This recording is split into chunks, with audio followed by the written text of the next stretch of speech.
প্রিয় শিক্ষার্থী বন্ধুরা, স্বাগত জানাচ্ছি আল কলম পাঠশালা চ্যানেলের অনলাইন ক্লাসে। তোমরা যে যেখানেই ক্লাসটিতে অংশগ্রহণ করছো, প্রত্যেককেই জানাচ্ছি আল কলম পরিবারের পক্ষ থেকে শুভেচ্ছা। আমি রিপন চন্দ্র দাস, আল কলম প্রিপারেটরি মডেল স্কুল অ্যান্ড কলেজের সহকারী প্রধান শিক্ষক।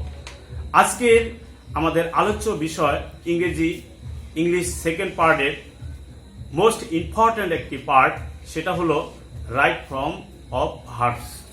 এই রাইট ফর্ম অফ ভার্বসের নিয়ে আমরা আলোচনা করব। ডিয়ার স্টুডেন্টস, আমি আশা করব শুরু থেকে শেষ পর্যন্ত ক্লাসটি খুব মনোযোগ সহকারে দেখবে এবং লিখবে, বলার সাথে সাথে লিখবে, ফাইন্ড আউট করবে যে কোথায় কি বলছি, কোথায় কি হচ্ছে সেগুলো। আজকে ইংলিশ সেকেন্ড পার্টের খুব গুরুত্বপূর্ণ একটি বিষয় রাইট ফর্মস অফ ভার্বস। এই টপিকসের উপরে আমরা আলোচনা করব।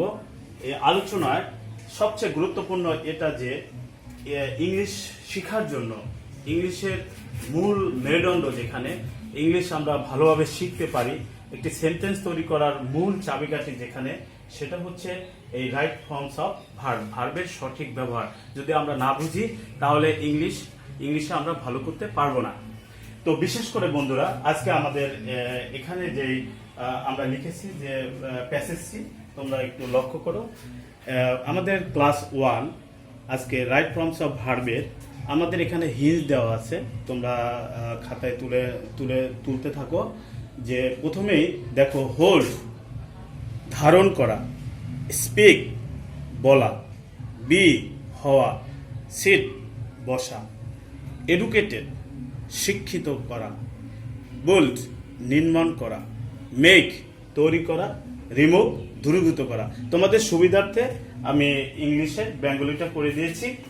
আর এখন তোমরা এখানে আমরা প্যাসেজটি তোমরা সবাই উঠাও, প্যাসেজটি উঠানোর পরে আমি পার্ট করে কে কেন কি জন্য বসলো এখানে সেটা আমরা ডিসকাস করব। কারণ আমরা অ্যানালাইসিস করব যে কিভাবে এই ভার্ব ইউজিংটা আমরা করতে পারি, সঠিকভাবে আমরা বুঝতে পারি, সেটা তোমাদেরকে আজকে আমি আলোচনা করব। প্রিয় বন্ধুরা, প্রথমেই দেখো সেন্টেন্সে এ টিচার, আমরা প্রথমে অ্যান্সারটা সাথে সাথে করে নিব। এ টিচার ইজ হবে an architect of a nation.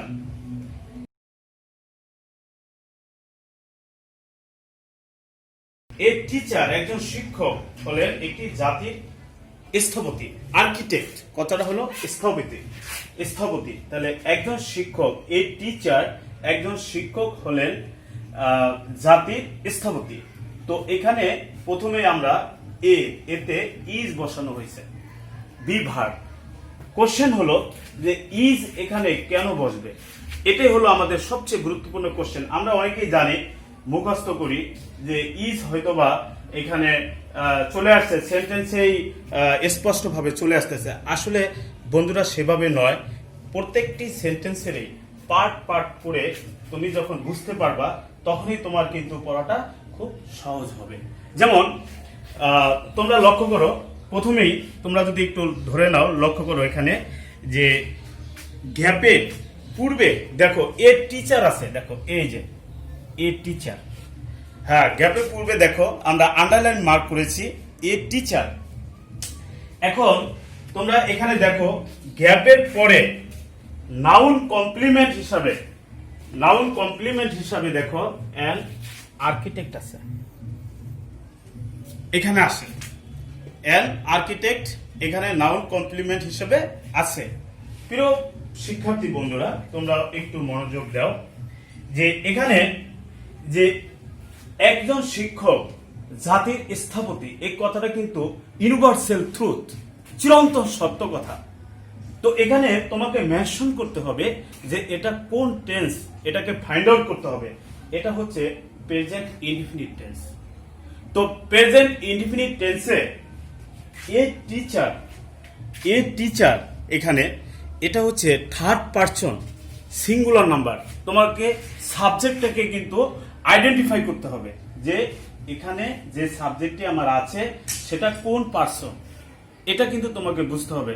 যে কথা বলছি যে ইংলিশের ওয়ার্ড মিনিং, সিনোনিমস সম্পর্কে তোমার যেভাবে অবগত হতে হবে, পাশাপাশি তোমার একটা সেন্টেন্সে কোন ধারায় যাচ্ছে সেন্টেন্সটি সেটাও কিন্তু তোমাকে ফাইন্ড আউট করতে হবে। সেই ধারাবাহিকতায় তাহলে এখানে যেহেতু third person singular number present indefinite টেন্সে, তো এখানে বি ভার্ব বসবে একটা। সে বি ভার্বটা হলো কি? ইজ। কারণ এখানে সেই কারণে এখানে ইজ বসছে। বি ভার্বগুলো কি কি বন্ধুরা? তোমরা তো সবাই জানো, am, is, are, was, were, এগুলো হচ্ছে বি ভার্ব। টেন্স অনুযায়ী বসবে, সাবজেক্ট অনুযায়ী বসবে এগুলো। তো এখানে সেই জন্য ইজ বসানো হয়েছে। প্রিয় বন্ধুরা, তোমরা কি বুঝতে পারছো এ নাম্বারে? তো আশা করি তোমরা বুঝতে পেরেছো, কারণ অবশ্যই আমাদের এখানে থার্ড পারসন সিঙ্গুলার নাম্বার অনুসারে আমরা উক্ত শূন্যস্থানে ইজ বসিয়েছি। গেল প্রথমে আমাদের এর পর্ব। এরপরে আসো আমাদের দ্বিতীয় সেন্টেন্সের ক্ষেত্রে আমরা কাজ করি। আছে এখানে he place an important role in. B নাম্বারে কি হবে? Building, building up. And C নাম্বারে কি হবে? Educated, educated nation, educated nation.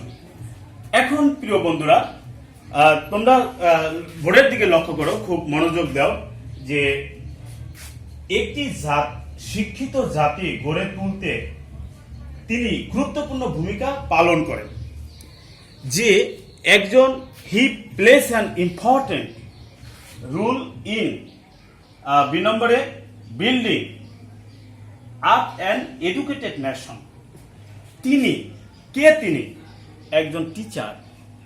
এরা গুরুত্বপূর্ণ ভূমিকা পালন করে গড়ে তোলার জন্য। এখন প্রশ্ন হলো, তোমরা বোর্ডের দিকে খুব গুরুত্বপূর্ণভাবে লক্ষ্য করো, যে এখানে গ্যাপের পূর্বে অ্যান্ড রয়েছে। এখানে খুব সহজ করে তুমি আরো সহজে তোমাদেরকে বুঝিয়ে দিচ্ছি। গ্যাপের পূর্বে ইন আছে। দেখো বন্ধুরা, এই যে দেখো, গ্যাপের পূর্বে ইন আছে। তো ইনটা কি? একটা প্রিপজিশন। ইনটা হচ্ছে প্রিপজিশন। পরে গ্যাপের পূর্বে ইন আছে, তারপরে আবার দেখো গ্যাপ পরে। তোমরা একটু খুবই মনোযোগ দাও ভালোভাবে, যে এখানে পূর্বে যখন এন রয়েছে, এটা কিন্তু একটা মনে করো যে ডিটারমিনিস্টিভ হিসাবে আমরা চিহ্নিত করতে পারি। গ্যাপের পরে আছে নেশন, এটা একটা হেড ওয়ার্ডের ভূমিকা কিন্তু পালন করছে। তাহলে এটা কিন্তু নাউন ফ্রেজ, এটা কিন্তু তোমার নাউন ফ্রেজ। কারণ এখানে দেখো এখানে নেশন আছে, তাহলে এটাও কিন্তু একটা নাউন ফ্রেজ আমরা বলতে পারি। তো এখানে আমরা খুব গুরুত্বপূর্ণভাবে আমরা চিন্তা করতে পারি, যে মনে রাখতে হবে টু ব্যতীত সকল প্রিপজিশনের ক্ষেত্রে গ্যাপে ওয়ার্ডটা সবসময় ভার্বের সাথে আইএনজি যুক্ত হবে।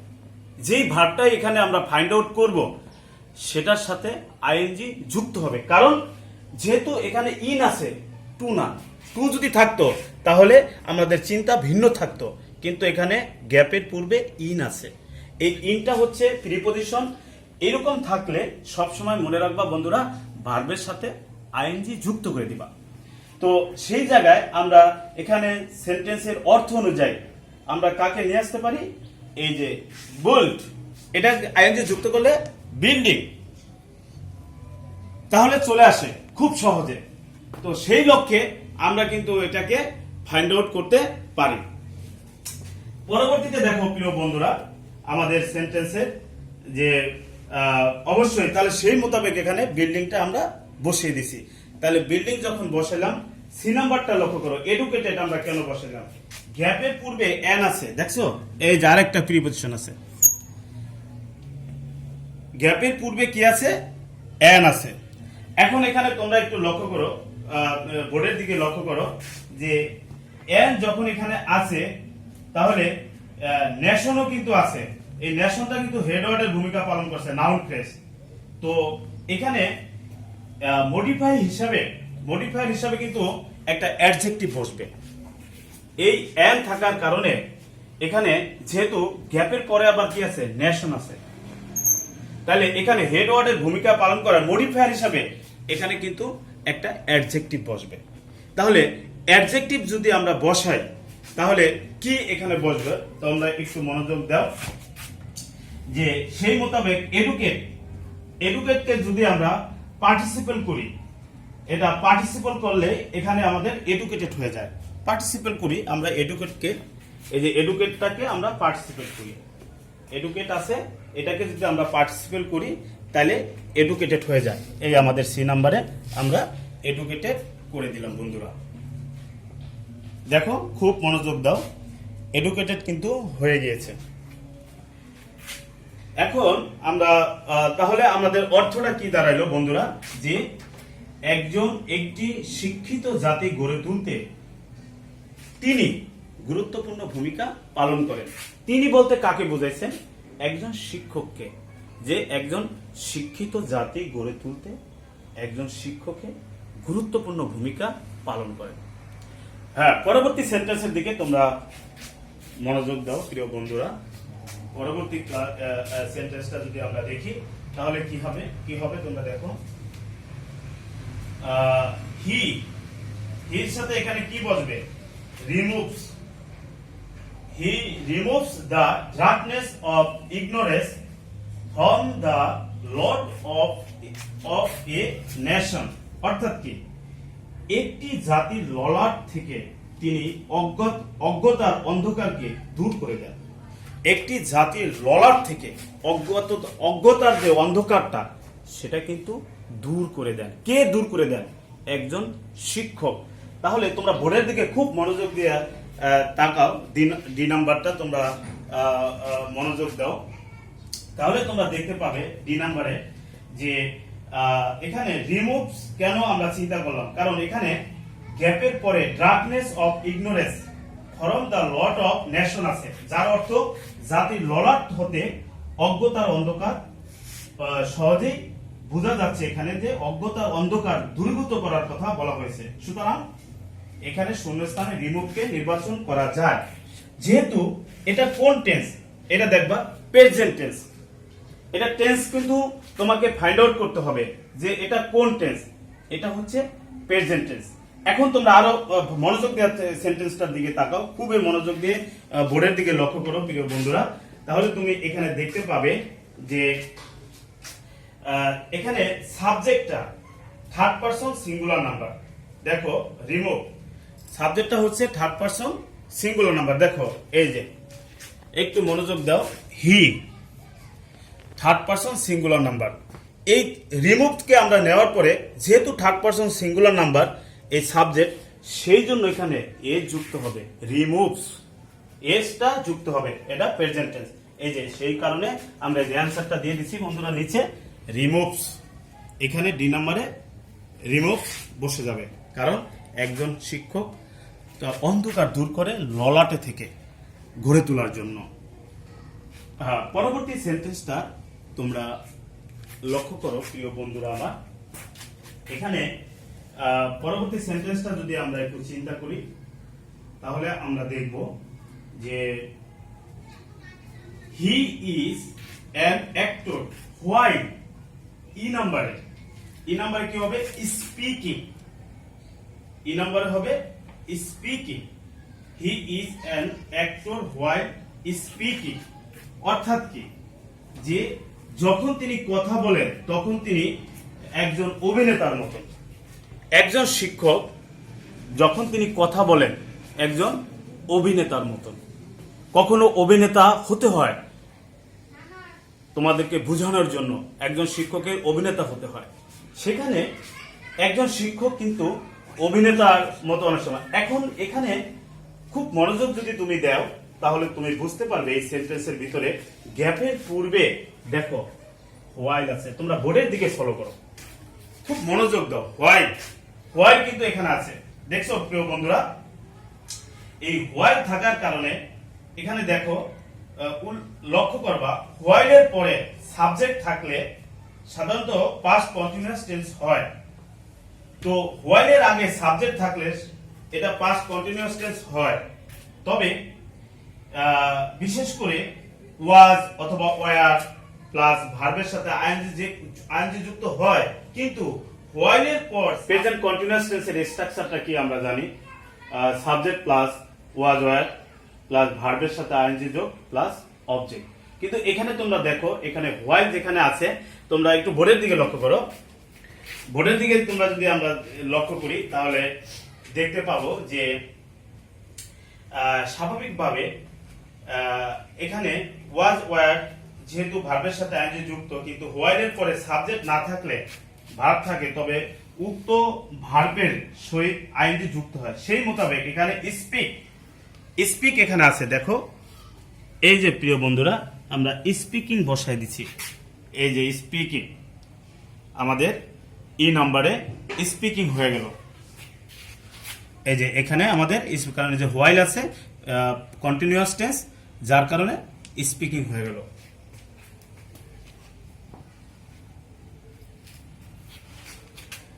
হয়ে গেল আমাদের নাম্বারটা, কারণ এখানে আমাদের ওয়াজ ওয়ার আমরা পাস্ট টেন্সে আমরা বুঝতে পেরেছি। পরে আমরা পরবর্তী সেন্টেন্সটা আমরা লক্ষ্য করি প্রিয় বন্ধুরা। পরবর্তী সেন্টেন্সটা কি আছে দেখো, এখানে এর পরে পর্যন্ত শেষ হলো আমাদের F. He is able to,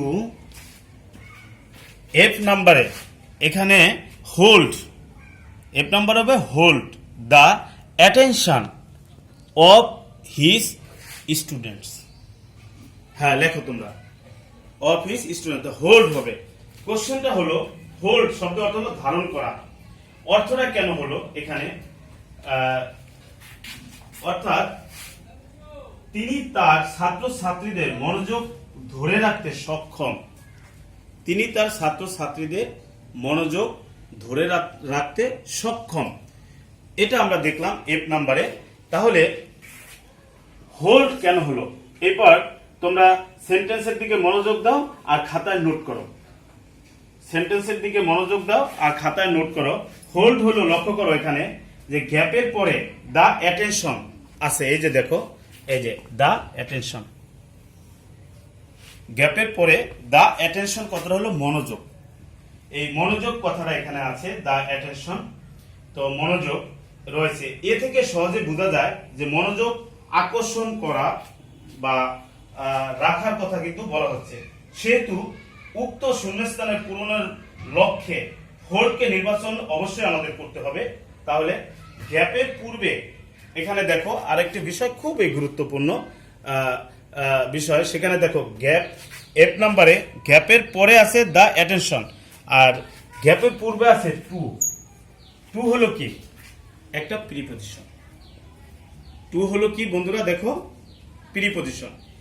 এই টু যদি থাকে গ্যাপের পূর্বে, সব সময়ের জন্য মনে রাখবে যে ভার্বের বেস ফর্মটা হবে, ভার্বের বেস ফর্ম হবে। তো ভার্বের বেস ফর্ম, যেহেতু আমরা হোল্ডকে নির্বাচন করছি, এই হোল্ডই হলো ভার্বের বেস ফর্ম, অর্থাৎ প্রেজেন্ট ফর্ম। ভার্ব ওয়ান, যেটা আমরা ভার্বটাকে তিনটা ভাগে চিহ্নিত করতে পারি, verb one, verb two, verb three. তাহলে ভার্ব ওয়ান হলো প্রেজেন্ট ফর্ম, ভার্ব টু হলো পাস্ট ফর্ম, ভার্ব থ্রি হলো পাস্ট পার্টিসিপল ফর্ম। সেই ক্ষেত্রে এখানে আমরা ভার্ব ওয়ান, ও যেহেতু টু আছে ওখানে, ওই টু থাকার কারণে আমরা ভার্বের বেস ফর্মটাকে অর্থাৎ ভার্ব ওয়ানকে আমরা নির্বাচন করব, এই জন্য এখানে হোল্ড হয়েছে। ক্লিয়ার বন্ধুরা? পরবর্তী সেন্টেন্সটা আমরা দেখি। পরবর্তী সেন্টেন্সটা আমাদের কি হয়েছে, হি ডাজ নট, জি নাম্বারে দেখো এখানে অ্যান্সার আমি লিখে দিয়েছি যে sit. He does not seat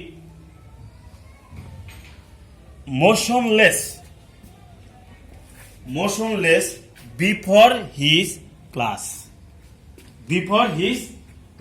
অর্থাৎ তিনি শ্রেণীতে স্থিরভাবে বসে থাকেন না। একজন শিক্ষক ক্লাসের মধ্যে সে কিন্তু স্থিরভাবে বসে থাকতে পারেন না।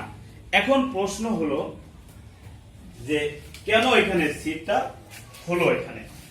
তো এখানে দেখো গ্যাপের পরে মোশনলেস, নিশ্চিতভাবে মোশনলেস, এই যে মোশনলেস কথাটা কিন্তু আছে গ্যাপের পরে। তো এই যে মোশনলেস কথাটা থাকার কারণে এখানে গ্যাপের পূর্বে বক্সে সিট অবশ্যই নিতে হবে, কারণ এখানে গ্যাপের পূর্বে কিন্তু একটা ডাজ নট আছে। দেখো এই যে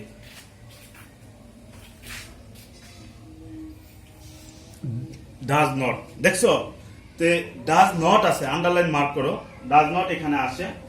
তো এই যে ডাজ নটটা থাকার কারণে উল্লেখ্য মনে রাখবা ডু ভার্বের পরে অবশ্যই ভার্বের বেস ফর্মটা বসবে। এখানে যেরকম টুর যে ব্যবহারটা আমরা করেছিলাম, যে টু যদি থাকে তাহলে ভার্বের বেস ফর্মটা হয় অর্থাৎ ভার্ব ওয়ান, ঠিক সেই রকমই ডু ভার্ব যদি থাকে সেই ক্ষেত্রে ওই ভার্বের বেস ফর্মটাই হবে।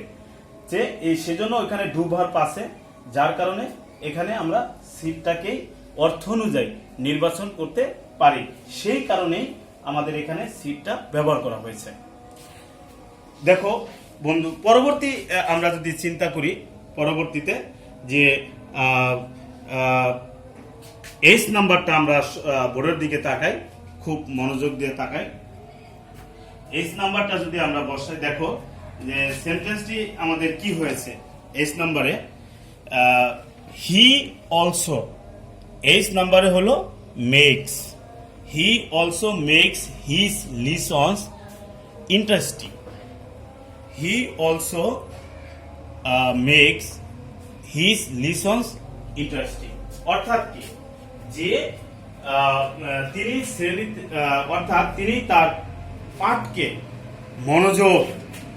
মনোযোগ করে তোলেন। অর্থাৎ ছাত্রছাত্রীদের মনোযোগ করার জন্য যা করার সেটা কিন্তু একজন শিক্ষক করেন। তাহলে এখানে একটু মনোযোগ দাও এই সেন্টেন্সের ক্ষেত্রে কেন এখানে মেক্স হলো। তাহলে আমরা একটু বোর্ডের দিকে একটু মনোযোগ দিই। মেক্স হওয়ার মূল কারণটা কেন হলো, দেখো এখানে গ্যাপের পর আছে হিজ আছে অবজেক্ট হিসাবে। ডিয়ার স্টুডেন্টস, আমরা শেষে লাস্ট সেন্টেন্সটিতে আমরা মনোযোগ হয়েছি। তোমরা লক্ষ্য করো হি অলসো, এস নাম্বার এখান থেকে বক্স থেকে কোনটা আমরা নির্বাচন করব অর্থ অনুযায়ী সেটি আমরা তোমাদের বলেছিলাম। তো এখানে আমাদের makes, he also makes his lessons interesting. অর্থাৎ যে একজন বিশেষ করে তিনি তার পাঠকে মজাদার করেন। একজন শিক্ষক যে পাঠ করেন সেটা তিনি মজাদার করেন। একজন শিক্ষক তার পাঠকে তিনি মজাদার করেন। এখন মেক্সটা এখানে কেন হলো সেই দিকে কিন্তু আমাদের মনোযোগ দিতে হবে। তো যে স্টুডেন্টস, গ্যাপের পরে হিজ আছে, এই যে আমরা আন্ডারলাইন মার্ক করেছি হিজ গ্যাপের পরে। তো গ্যাপের পরে যেখানে আমাদের হিজ আছে, এখানে এটা একটা অবজেক্ট হিসেবে আছে, লিসনে রয়েছে যেহেতু, তো তারপর ইন্টারেস্টিং আছে। তো এ থেকে বোঝা যায় যে লিসন পার্টকে ইন্টারেস্টিং মানে মজাদার করে তোলার কথা বলা হয়েছে। সুতরাং এখানে প্রসঙ্গ করে তোলা এটা যে মেককে নির্বাচিত করা হয়েছে। লক্ষণীয় যে এটা প্রেজেন্ট ইনডিফিনিট টেন্স। তো প্রেজেন্ট ইনডিফিনিট টেন্স সেই দিক থেকে যেহেতু এটা প্রেজেন্ট ইনডিফিনিট টেন্স আমরা ফাইন্ড আউট করেছি, তো সাবজেক্টটাকে আমরা ফাইন্ড আউট করি। এই যে এখানে দেখো হি আছে, সাবজেক্ট আছে হি, তাহলে থার্ড পারসন সিঙ্গুলার নাম্বার। তো আমরা জানি প্রিয় স্টুডেন্টস, হি যেহেতু third person singular number present indefinite tense, তাহলে ভার্বের সাথে ভার্বটা আমরা নির্বাচন করলামই। যে এখানে যে মেককে আমরা মেককে আমরা নিয়েছি তৈরি করা, সেই মেক্স এর সাথে এর যুক্ত হবে। যেহেতু থার্ড পারসন সিঙ্গুলার নাম্বার, এখানে হি আছে, সাবজেক্ট এখানে হি আছে, হি থাকার কারণে আমরা শুধু এখানে থার্ড পারসন সিঙ্গুলার নাম্বার অর্থাৎ প্রেজেন্ট ইনডিফিনিট টেন্সে এর যুক্ত করে দিয়েছি। তো যে স্টুডেন্টস, আমাদের আজকের এই প্যাসেজটি আমরা শেষ করলাম। দেখো এখানে প্যাসেজটির দিকে আরো একবার মনোযোগ দাও যে এখানে হিন্সগুলো দেওয়া আছে আমাদের। এই হিন্সগুলো থেকেই কিন্তু আমরা এই প্রত্যেকটি সেন্টেন্সটাকে ABCDEFGH এভাবে করে আমরা সাজিয়েছি। সাজানোর পরে আমরা চেষ্টা করেছি যে কোনটা কোথায় বসবে, কিভাবে নিব। তো এটা নেওয়ার জন্য আমি প্রথমেই তোমাদেরকে বলেছিলাম যে অর্থটা যেরকম খুব দরকার, এজন্য অর্থ ভালোভাবে শেখার জন্য ওয়ার্ড মিনিং, সিনোনিমস এর উপরে জোর দিতে হবে। একজন শিক্ষার্থী যদি সে নিজে থেকে চায় যে আমি 3 মাসের মধ্যে ইংলিশে অনেক ভালো কিছু করতে চাই, তার ভিতরে যদি সেই স্প্রিয়া থাকে, কনফিডেন্স পাওয়ার থাকে, তাহলে কিন্তু আলটিমেটলি সে পারবে। কারণ কেন পারবে, যে এখানে প্রতিদিন একজন স্টুডেন্ট যদি 5টি করে ওয়ার্ড যদি শিখে, সিনোনিমস, ভোকাবুলারি, অ্যান্টোনিমস সহ অর্থ মিনিং করতে পারে, তাহলে খুব দ্রুতই তার 3 মাসের মধ্যে দেখা যায় তার একটা ইংলিশ আয়ত্তে চলে আসবে। রিসার্চ অ্যানালাইসিস যদি না থাকে তাহলে কিন্তু ইংলিশে ভালো করা যায় না। Dear students, study has got no limit. লেখাপড়ার কোনো শেষ নেই। তুমি যত চেষ্টা করবা ততই কিন্তু তুমি পারবা। তোমার উপরে ইংলিশ শেখাটা কিন্তু তোমার উপরে ডিপেন্ড করে। নট অনলি ইংলিশ, আদার্স যে কোনো সাবজেক্টে তুমি ভালো শিখতে চাও, তুমি ভালো জানতে চাও, শিক্ষার অপর নাম হলো জ্ঞান অর্জন। তুমি জ্ঞান অর্জনের জন্য যত ট্রাই করবা, যত অ্যানালাইসিস করবা, যত তুমি শিখতে চাইবা, ততই কিন্তু তুমি ভালো জানতে পারবা। কারণ আজকে আমাদের অনলাইন ক্লাসের যে টপিকসটা ছিল রাইট ফর্মস অফ ভার্ব। এই রাইট ফর্মস অফ ভার্ব কিন্তু ভার্বের সঠিক ব্যবহার যদি আমরা না জানি, তাহলে কিন্তু একটা সেন্টেন্স ভালোভাবে শেখা সম্ভব নয়। তাহলে এই ভার্বের সাথে দেখো আমরা আলোচনা করতে গিয়ে সেখানে নাউন চলে আসতেছে, টেন্স চলে আসতেছে, অর্থ চলে আসতেছে, কত কিছু দেখো চলে আসতেছে। কেন আসতেছে? এগুলো যদি আমরা না জানি ভালো করে, কারণ ইংলিশটা হচ্ছে কমিউনিকেটিভ ইংলিশ, একটার সাথে একটার রিলেশনশিপ। এই রিলেশনশিপ পাওয়ার তুমি যখনই বিল্ড আপ করতে যাবা, তখনই কিন্তু তোমাকে ভালোভাবে স্টাডি করতে হবে। আর ভালোভাবে স্টাডি করতে পারলেই তুমি অনেক ভালো করতে পারবে। কারণ স্টুডেন্টস, আমাদের ক্লাস কিন্তু আমাদের শেষ পর্যায়ে। তো শেষ পর্যায়ে আমাদের প্যাসেজটি সম্পূর্ণভাবে আমরা শেষ করার চেষ্টা করেছি। তো এখানে তুমি নিজে প্রত্যেকটা সেন্টেন্সে উপলব্ধি করার চেষ্টা করবা। যদি কোথাও না বুঝো কোনো কারণে এই সেন্টেন্সের ভিতরে, যে এখানে আমি বুঝতেছি না কেন হলো, তাহলে সেটা আমাদের কমেন্ট করে আমাদেরকে এটি জানিয়ে দিবা। জানালে কি হবে, আমরা চেষ্টা করব তোমার কমেন্টের উপরে আমরা সেটা পরবর্তীতে যে কেন কি জন্য সেইগুলো আমাদের ফাইন্ড আউট করে তোমাদেরকে সেটা শেখানোর জন্য। আর তো আমাদের অনলাইন ক্লাসে তোমরা সবসময় নিয়মিত থাকবে। আমরা নিয়মিতভাবেই আমরা ক্লাস করব। প্রত্যেক গ্রামারের প্রত্যেকটা পার্টে আমরা আলোচনা করব। তোমাদের সবাইকে ক্লাসে অংশগ্রহণ করার জন্য আমি বিনীতভাবে অনুরোধ করছি। আর তোমাদের যতটুকু চেষ্টা করব আল কলম পরিবারের পক্ষ থেকে তোমাদের পাশে থেকে সমস্যাগুলো সমাধান করার জন্য। সকলকে অসংখ্য ধন্যবাদ। তোমরা সবাই ভালো থেকো। আর আমি সর্বোপরি এটুকু বলবো, যেহেতু করোনাকালীন সময় চলতেছে, এখানে তোমরা স্বাস্থ্যবিধি মেনে চলবা। সরকারি যে নিয়মগুলো দেয়া আছে, যে নিয়ম কানুন আছে, সেই নিয়ম কানুনগুলো তোমরা যথাযথভাবে পালন করার চেষ্টা করবে। বাইরে গেলে অবশ্যই মাস্ক পরিধান করবা। সকলেরই শুভ কামনা করে সবাই ভালো থেকো।